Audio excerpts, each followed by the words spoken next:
Everyone, welcome to another episode of AdBits. I'm Adam Bergman, tax attorney and founder of IRA Financial. And on today's episode, Backdoor Roth IRA. So I wanted to do a podcast about this because it's an important topic. It's a topic that is misunderstood, and it's a subject that a lot of people could benefit from, but are just not well informed. So what is a backdoor Roth IRA? So ever since 2010, you are now able, irrespective of your income level, to do Roth conversions. So January 1st, 2010 was the first time since 2005, as a result of the Tax Increase Prevention and Reconciliation Act, TIPRA, where you can actually do Roth conversions. So what that means is before 2010, you were not able to do a pre-tax conversion to Roth if you had income above a certain level. And you may remember the Build Back Better Act, which seems like it's a long time ago with everything going on in the world. But there was actually a provision in there that sought to eliminate Roth conversions starting in the next 10 years. But at least that provision was put back on the table. So beginning in 2010, what started happening is taxpayers that earned more than the Roth income level, which in 2021 is $208,000 if you're married, filed jointly. 2022 is $214,000 married, filed jointly. Meaning if you make more than those figures, you can't do a Roth IRA contribution. So the question then is, can you do a backdoor Roth? And the answer is yes. Still today in 2022, the Build Back Better bill has not passed. And as of today, the rules, whether it's the 2021 taxable year, which you can do IRA contributions up till April 15th, or for 2022, you still can do backdoor Roth IRA contributions. So what that means is essentially you do an after-tax IRA contribution, and then you immediately convert it to Roth. And since starting in 2010, there is no income limitations for Roth conversions. And the reason for that is what happened in 2010 or 2009. Financial crisis, right? Treasury needed money. And they got smart. They said, well, Roth conversions are a great way to grab money prematurely, right? People pay tax up front when they convert from pre-tax to Roth. We don't have to wait 10 years, 20 years, 30 years until they have to take required minimum distributions. So it's a great way to get just tax revenue in. Back in 2010, Treasury needed the money based off layoffs, financial difficulties, mortgage breakdown, economy was in shambles. They needed extra money. What's going on today with Build Back Better is the Biden administration is saying, hey, we want to do some changes here. We want to increase spending, whether if it's infrastructure, whether it's for social programs. So we need some money. But Roth conversions, eliminating that, even though Senator Wyden and some of the folks on the progressive side don't like conversions because they think the rich are gaming the system.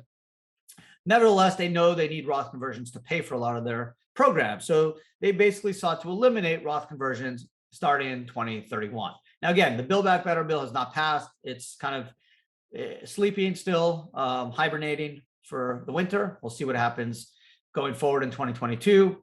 But with the Russia-Ukraine situation and the Biden administration focused on Supreme Court nomination and other issues that they're dealing with, I'm not sure the Build Back Better bill or some form of it will get passed. Who knows? We'll see. But the longer it goes, the less likely it's going to happen.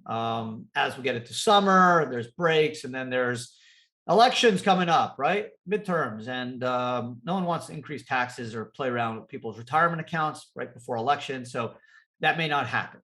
So what that means is, hey, if you make more than 208 in 2021, 214 in 2022, you can still do a Roth IRA contribution, 6,000 if you're under 50, 7,000 if you're over 50, irrespective of your income level. Whether you make $20 million a year or 250 grand a year or 350, you can now or still do the Roth IRA because the Build Back Better provision seeking to eliminate the backdoor Roth has not passed. So you can still do it. A couple things to keep in mind. Why do you want to go Roth?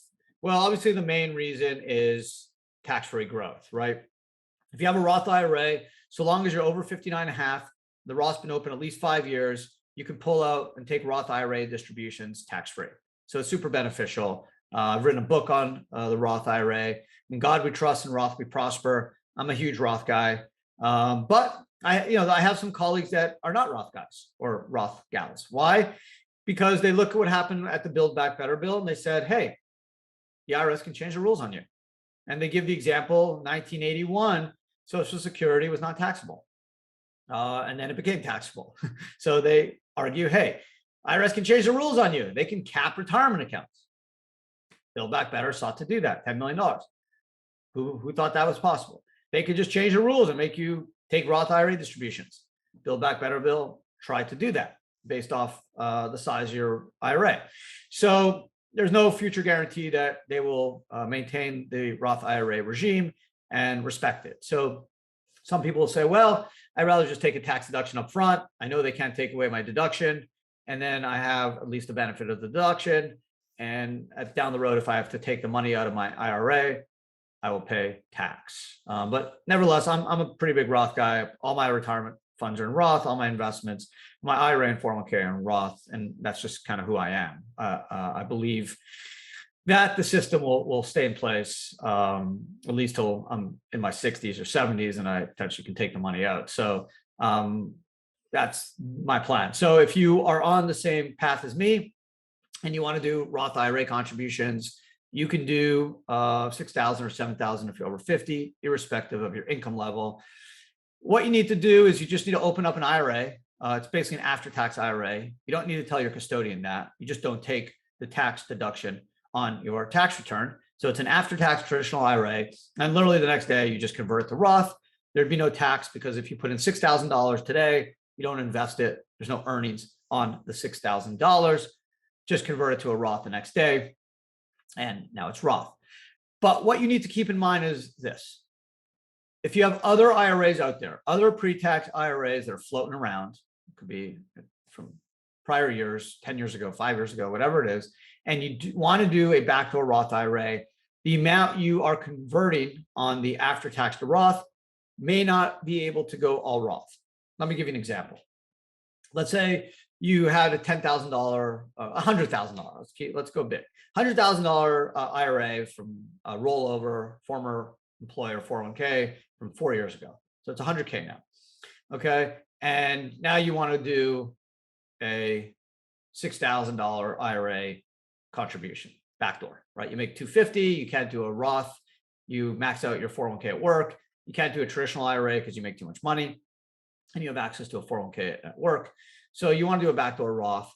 So because you have a $100,000 IRA out there, what you'd have to do is you'd have to add 100 plus the 6, 106, then divide 6 by 106,000. And then that percentage, you'd have to multiply by 6,000. And then only that amount you'd be able to convert to Roth, and the rest would stay after tax, which isn't ideal, right? After tax, you're kind of in no man's land because you don't get the tax deduction and the earnings are still subject to tax and a 10% penalty if you're under the age of 59 and a half. So you ultimately want to go Roth. You don't want to stay in the after tax world. Another example, which is simpler. You have $5,000 in a traditional IRA from 10 years ago. Now you want to do a backdoor Roth IRA contribution of 5K. 5 plus 5 is 10. You divide 5 by 10, 50%. Thus 50% of the $5,000 on the backdoor Roth IRA, $2,500 in this example, would become Roth, and then the other $2,500 would stay after tax. And you'd have to do the same process going forward until ultimately there's nothing left on the after-tax side. So you can also convert everything, but remember, a conversion of pre-tax to Roth is subject to tax. No penalty, but tax. Conversion of after-tax to Roth is not subject to tax. So that's the difference. A traditional IRA could be pre-tax or after-tax. Pre-tax, you get the deduction. After-tax, there's no deduction. If you convert pre-tax to Roth, it's taxable. Take the value of the IRA, not what you paid for it, not what you invested at, the value, and then you convert it to Roth and you pay tax on the fair market value of the conversion. The after tax, if you put $4,000 and it's in cash a year ago, now you convert it to Roth, there's no tax because it's an after tax amount. Now, if that $4,000 of after tax amount earned $1,000 of net income, then that $1,000 is subject to tax if you pull out or convert it. But the 4,000 is not. So just something to keep in mind. It's actually pretty simple. Most people are doing backdoor Roths are not going to wait a year or invest the after-tax funds. They're literally going to do it the next day or week and just go convert it. We at IRA Financial, we make it easy. Like, we only charge you for one account.